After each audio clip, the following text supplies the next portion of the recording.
Big boss 19 के live feed के दौरान जहां पर अमाल और फरहाना का हुआ दिन में झगड़ा, वहीं इसकी बात करती अशनून नजर आई। जी हाँ दोस्तों, जहां पर फरहाना ने अभिषेक पर लगाया इल्ज़ाम, वहीं बसीर को जो बात अशनून ने कही कि बसीर ने भी उन्हें टच किया। टास्क के दौरान उसकी कन्फ्रंटेशन करती नजर आई अमाल मलिक के साथ। अमाल का यहाँ कहना है कि अगर हम टास्क परफॉर्म करते हैं तो हमें चोट भी लगेगी, और टास्क में कुछ इधर उधर हुआ तो फ़ौरन सॉरी बोलकर उस बात को ख़त्म करें।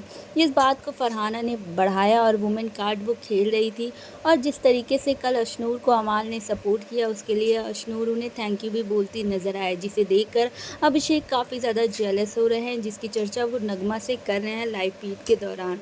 वेल, घर में वीकेंड के बाहर की हो रही हैं तैयारियां।